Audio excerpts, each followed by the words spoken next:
नमस्कार भाइयों, कैसे हैं आप सब। आशा करता हूँ अच्छे होंगे। मैं राकेश भाइयों, पिछले वीडियो में दुर्वासा ऋषि की काल गुजारी के बारे में जाना था भाई, जो कि जीनी की राह पुस्तक संत रामपाल जी महाराज जी द्वारा लिखित पुस्तक से था। आज हम जानेंगे भाइयों जीनी की राह पुस्तक से ही सृष्टि रचना का प्रमाण, जो कि जीनी की राह पुस्तक संत रामपाल जी द्वारा लिखित पुस्तक से है भाइयों। तो आइए देखते हैं सृष्टि रचना कैसे हुआ, जो कि सभी शास्त्रों का निचोड़ कर जीनी की राह पुस्तक में है भाइयों। आइए देखते हैं।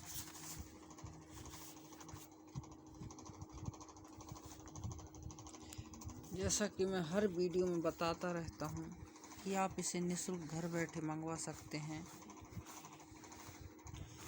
कैसे मंगवा सकते हैं? ये पुस्तक आप घर बैठे निःशुल्क ऐसे मंगवा सकते हैं जब आप संत रामपाल जी महाराज जी का सत्संग घर बैठे संत रामपाल जी महाराज जी का सत्संग देखेंगे भाई टीवी चैनलों में। इन टीवी चैनलों में तो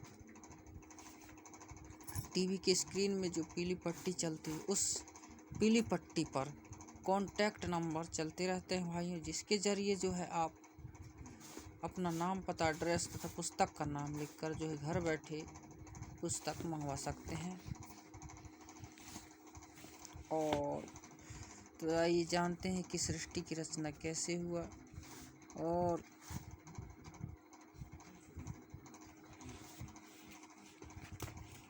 ये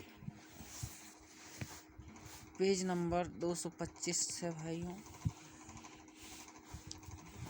प्रमाण सहित जो है सृष्टि की रचना के बारे में जानेंगे, देखते हैं कैसे हुआ, क्या हुआ।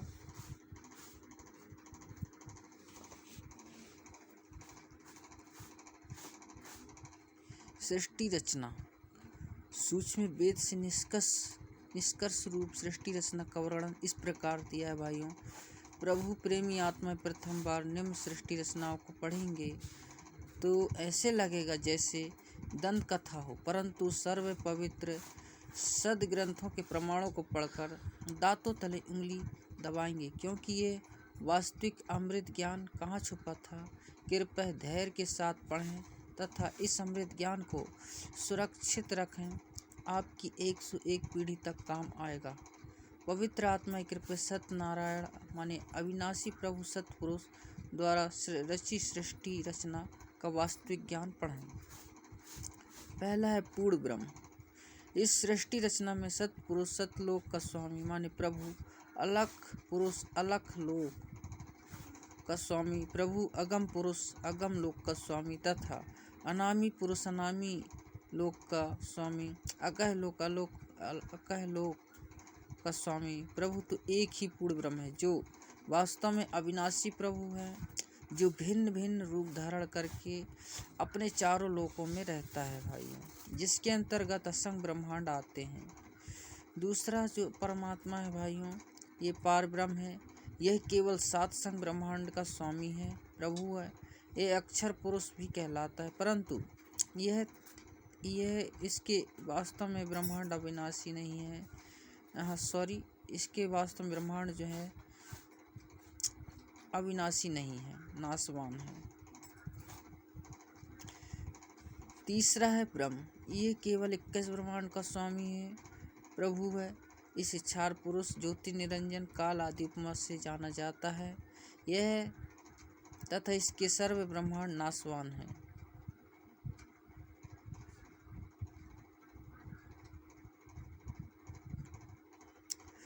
ठीक है भाई, आगे देखते हैं। उपरोक्त तीनों पुरुषों का प्रमाण पवित्र श्रीमद् भागवत गीता अध्याय 15 श्लोक 16-17 में भी है। चौथा है ब्रह्म। इसी ब्रह्म का ज्येष्ठ पुत्र है विष्णु तथा मध्य वाला पुत्र है शिव, अंतिम तीसरा पुत्र है। ये तीनों ब्रह्म के पुत्र केवल एक ब्रह्मांड में एक विभाग गुण के स्वामी है तथा नाशवान है। विस्तृत विवरण के लिए कृपया पढ़ेंगे निम्नलिखित सृष्टि रचना। कबीर देव माने कबीर परमेश्वर ने सूक्ष्म वेद अर्थात कबीर वाणी में अपने द्वारा रची सृष्टि का ज्ञान स्वयं ही बताया है, जो निम्नलिखित है। सर्वप्रथम केवल एक स्थान अनामी माने अनामय लोक था, जिसे अकह लोक भी कहा जाता है। पूर्ण परमात्मा उस अनामी लोक में अकेला रहता था। उस परमात्मा का वास्तविक नाम कबीर देव तथा कबीर परमेश्वर है। सभी आत्माएं उस पूर्ण धनी के शरीर में समाई हुई थी। इसी कबीर देव का उपात्मक माने पदवी का नाम अनामी पुरुष है।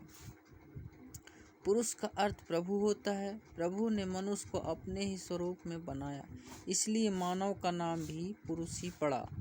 अनामी पुरुष के एक रोमकूप का प्रकाश शंख सूर्यों की रोशनी से भी अधिक है। विशेष जैसे किसी देश के आदरणीय प्रधानमंत्री जी का शरीर का नाम तो अन्न होता है तथा पद का उपात्मक नाम पदवी का नाम प्रधानमंत्री होता है। कई बार प्रधानमंत्री जी अपने पास कई विभाग भी रख लेते हैं। तब जिस भी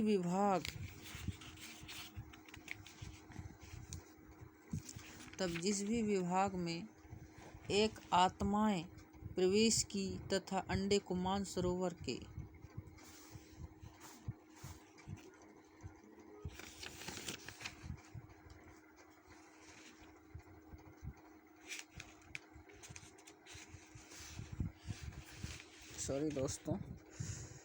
तब जिस भी विभाग के दस्तावेजों पर हस्ताक्षर करते हैं तो उस समय उसी पद को लिखते हैं। जैसे गृह मंत्रालय के दस्तावेज पर हस्ताक्षर करेंगे तो अपने को गृह मंत्री लिखेंगे, वहाँ उसी व्यक्ति के हस्ताक्षर की शक्ति कम होती है। इसी प्रकार कबीर परमेश्वर माने कबीर देव की रोशनी में अंतर भिन्न भिन्न लोकों में होता जाता है। ठीक इसी प्रकार पूर्ण परमात्मा कबीर देव कबीर परमेश्वर के नीचे के तीन और लोक अगम लोक, अकह लोक, अलक लोक, असत लोक की रचना शब्द वचन से की। यही पूर्ण परमात्मा कबीर देव माने कबीर परमेश्वर ही अगम लोक में प्रकट हुआ तथा कबीर माने कबीर परमेश्वर अगम लोक का भी स्वामी है तथा वहाँ इनका उपात्मक नाम पदवी का नाम अगम पुरुष अर्थात अगम प्रभु है। इसी अगम प्रभु का मानव सदृश शरीर बहुत तेजोमय, जिसके एक रोमकूप की रोशनी अरब सूर्यों की रोशनी से भी अधिक है। यह पूर्ण परमात्मा कबीर देव परमेश्वर अलक लोक में प्रकट हुआ तथा स्वयं ही अलक लोक का भी स्वामी है। उपात्मक नाम पदवी का नाम अलक पुरुष भी इसी परमेश्वर का है तथा इस पूर्ण प्रभु का मानव सदृश शरीर तेजोमय सौर ज्योति सोम प्रकाशित एक रोमकूप की रोशनी अरब खरब सूर्यों के प्रकाश से भी ज़्यादा है।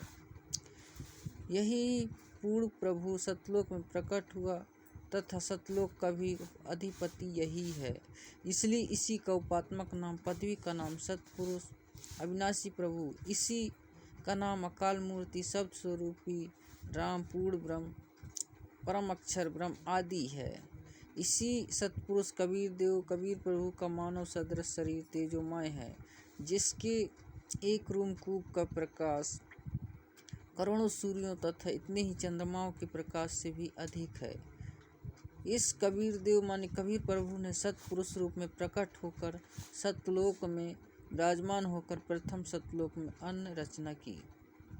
एक शब्द माने वचन से 16 दीपों की रचना की, फिर 16 शब्दों से 16 पुत्रों की उत्पत्ति की। एक मानसरोवर की रचना की जिससे अमृत भरा। 16 पुत्रों के नाम पहला कुर्म ज्ञानी विवेक तेजोमय सहज, ये 5 पुत्र हो गए भाइयों। छठवा संतोष श्रुति आनंद क्षमा निष्काम जलरंगी अचिंत प्रेम दयाल धैर्य योग संतान अर्थात योग जीव, ये सब मिला के कुल 16 पुत्र हुए भाइयों। ये सतपुरुष कबीर देव ने अपने पुत्र अचिंत को सतलोक की रचना का भार सौंपा तथा शक्ति प्रदान की। अचिंत ने अक्षर पुरुष पारब्रह्म की शब्द से उत्पत्ति की तथा कहा कि मेरी मदद करना। अक्षर पुरुष स्नान करने मानसरोवर पर गया वह आनंद आया तथा सो गया। लंबे समय तक बाहर नहीं आया। तब अचिंत की प्रार्थना पर अक्षर पुरुष को नींद से जगाने के लिए कबीर परमेश्वर ने उसी मानसरोवर से कुछ अमृत जल लेकर एक अंडा बनाया तथा उस अंडे में एक आत्मा प्रवेश की तथा अंडे को मानसरोवर के अमृत जल में छोड़ा। पहले चित्र दिखा देते हैं भाइयों। इस पुस्तक में जो है कबीर परमेश्वर के असंग ब्रह्मांडों का लघु चित्र जो प्रस्तुत किया गया है, ये देख सकते हैं।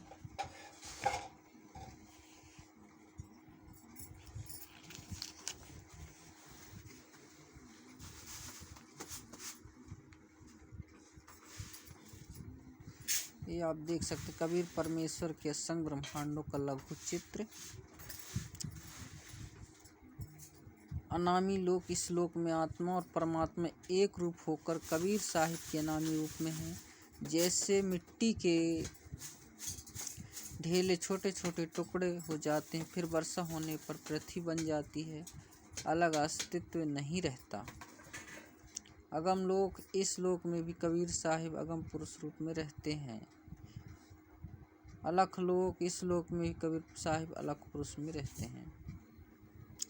ये आप देख सकते हैं। कबीर साहिब कबीर सतपुरुष का सतलोक में परम स्थान और ये 16 पुत्रों का वर्णन है भाइयों। और ये बीच में जो है 21 ब्रह्मांडों के स्वामी ज्योतिर्लिंग, इसके बाद जी पार ब्रह्म स्थान है, इस 7 संग ब्रह्मांडों के स्वामी दिया है भाइयों।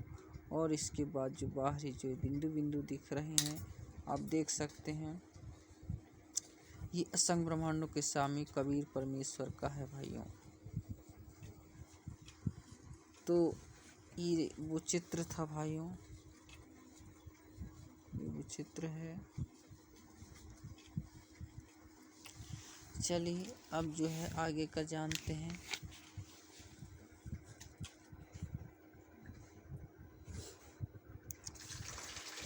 कबीर परमेश्वर ने उसी मानसरोवर से कुछ अमृत जल लेकर एक अंडा बनाया तथा उस अंडे